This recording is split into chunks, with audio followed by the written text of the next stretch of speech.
Hey everyone, welcome back. In this Selenium Python tutorial, we are going to learn how to click on a particular web element on web page using XPath. So in the previous tutorial, we have understood about the ID and name. Now, there are many instances wherein you won't be able to find the unique IDs or names. So there might be dynamic web elements on the web page. And in case you are having dynamic web elements, there are different ways to identify it. And XPath is one of it. So let's quickly understand how you can use XPath to identify the web element.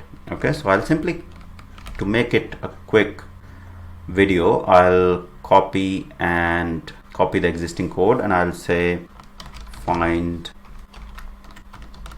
by, or let me say find underscore element by,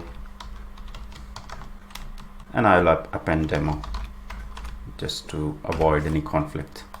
Okay, so let me paste everything here, and there is nothing different as such in finding by ID or XPath. The only difference is the name of the method, right?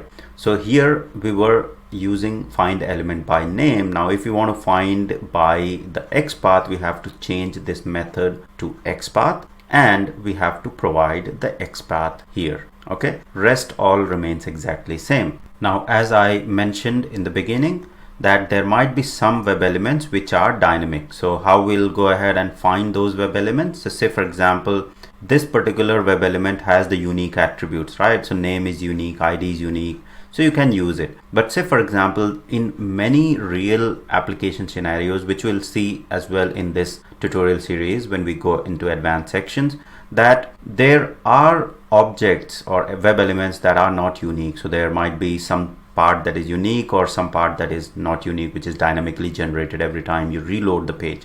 So in those sort of scenarios, you have to rely on XPath or CSS selectors. Okay, so now if I just right click in a Chrome browser, inspect, it will highlight that particular web element, right? So you can see the code highlighted in yellow in the Chrome Dev console, and in the selectors hub, it has given me the relative XPath and CSS selector, right? So let's copy this XPath and we'll use this XPath, right? So now in this series, we are using this selectors hub. Just directly we are making it quick to copy the XPath and using it in the script, but you need to have the understanding of XPath very clear.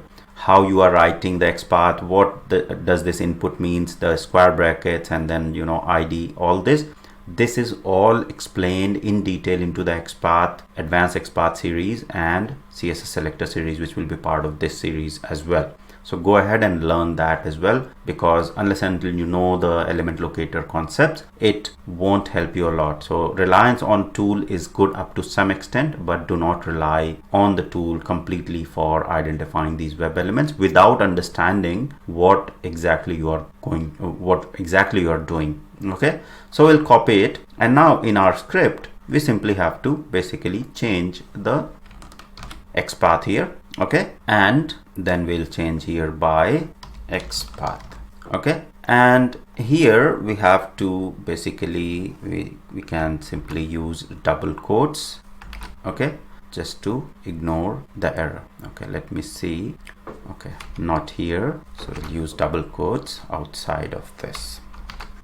All right, so now this is our XPath, and we should be able to click on this particular text box and send the keys test@test.com. Okay, so exactly same code, we have just changed the method. If you see here, so to identify the element by XPath, we need to use find underscore element underscore by underscore XPath. Okay, so let me run it. So opening the browser, and then it will type in the value there, right? So it has typed in, wait for 4 seconds and close the browser. Okay, so that's how you will identify the element by XPath. So just changing the method and using the XPath instead of ID and name, as we have done in the previous tutorial, right? So it's as simple as that. All right, now I'll quickly walk through this multiple elements thing as well, so that you do not get confused why we are not using these. So when we are saying find element by XPath, so it is basically a method to find a particular element, so one element, right?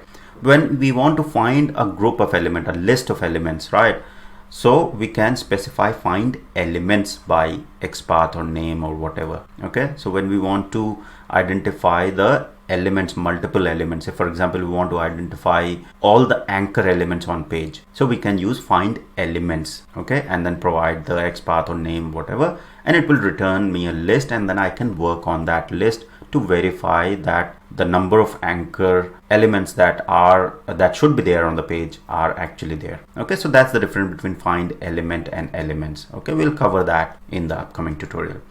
So that's pretty much it to basically how you can find the element by XPath and use find element by XPath to basically click and type into a particular text box. Okay, so I hope this was helpful. Thank you very much for watching.